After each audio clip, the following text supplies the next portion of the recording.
पूर्व मुख्यमंत्री अशोक गहलोत ने भाजपा और आरएसएस पर केंद्रीय एजेंसियों का दुरुपयोग करने का आरोप लगाते हुए तल्ख कमेंट किए हैं। गहलोत ने यूजीसी के नए ड्राफ्ट प्रावधानों पर सवाल उठाते हुए इन नियमों को उच्च शिक्षा को बर्बाद करने वाला बताया है। गहलोत ने एक्स पर लिखा कि बीजेपी आरएसएस का 10 साल से पूरा प्रयास रहा है कि वो देश के तमाम संस्थानों पर दबाव बनाकर उन्हें अपने कब्जे में कर ले। आज ED, CBI, income tax, Delhi police समेत तमाम केंद्रीय एजेंसियां और चुनाव आयोग जैसे स्वतंत्र संगठन भी सरकार के इशारे पर ही काम कर रहे हैं। गहलोत ने लिखा कि इसी सरकार के कार्यकाल में सुप्रीम कोर्ट के जजों तक ने प्रेस कॉन्फ्रेंस कर यह कहा कि जुडिशरी पर दबाव है। पूरा देश इन संस्थानों की इस पक्षपातपूर्ण कार्यशैली को लेकर चिंतित है। राहुल गांधी का इसी परिप्रेक्ष्य में दिया गया बयान पूरी तरह से उचित है। गहलोत ने लिखा कि आरएसएस की मंशा शुरुआत से ही सरकार में शामिल होकर उसका अंग बनना है, इसलिए वो आजादी की लड़ाई में भारत की जनता के साथ न रहकर अंग्रेज सरकार के साथ रहे। ऐसा लगता है कि अब भी आरएसएस भाजपा का एजेंडा सभी संस्थानों पर कब्जा कर उनका इस्तेमाल विपक्ष और जनता के विरुद्ध करने का है। गहलोत ने लिखा कि सुप्रीम कोर्ट ने ईडी से संबंधित एक मामले में टिप्पणी की कि ईडी की मंशा केवल लोगों को आरोपी बनाकर जेल में बंद रखने की है। इस टिप्पणी से स्पष्ट है कि ईडी का इस्तेमाल केंद्र सरकार जनता को डराने के लिए कर रही है।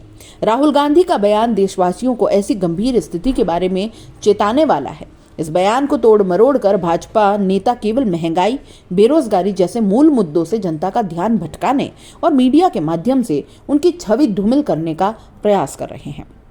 गहलोत ने यह भी लिखा कि ऐसा लगता है कि यूजीसी की तरफ से विश्वविद्यालयों में कुलपति और शैक्षणिक स्टाफ की नियुक्ति के लिए बनाया गया नियमों का ड्राफ्ट आरएसएस विचारकों को विश्वविद्यालयों में स्थापित करने की प्रक्रिया शुरू करने के लिए बनाया गया है।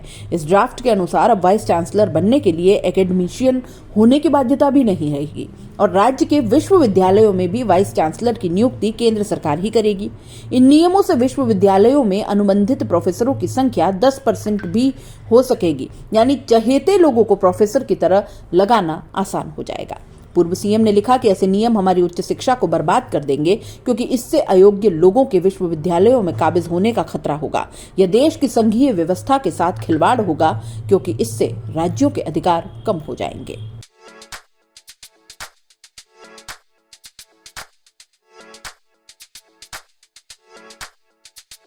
R&T ग्रुप ऑफ कॉलेजेस, यहाँ आपको मिलता है world class infrastructure in India, well equipped science laboratories, agriculture की यूनिक सीड लैब भी, digital library, computer lab with AI technology, digital board सभी छात्रों के लिए, ऑनलाइन स्टूडेंट्स के लिए पॉडकास्ट रूम भी अवेलेबल है। चित्तौड़गढ़ जिले और MLSU उदयपुर का एकमात्र एक्रीडेटेड कॉलेज। कोर्सेज हैं जिनमें BCA, BCom, BSc, bio, maths, agriculture, BA, B.Ed, BA, B.Ed, BSc, B.Ed, BSTC, MA, MSc, MCom।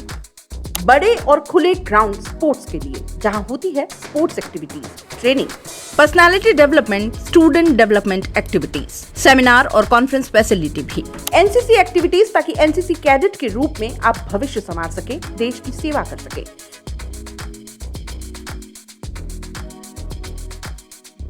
ये विजन है R&T and Vivekananda group of colleges के चेयरपर्सन डॉक्टर वसीम खान का। तो आज ही ज्वाइन करें R&T and Vivekananda group of colleges.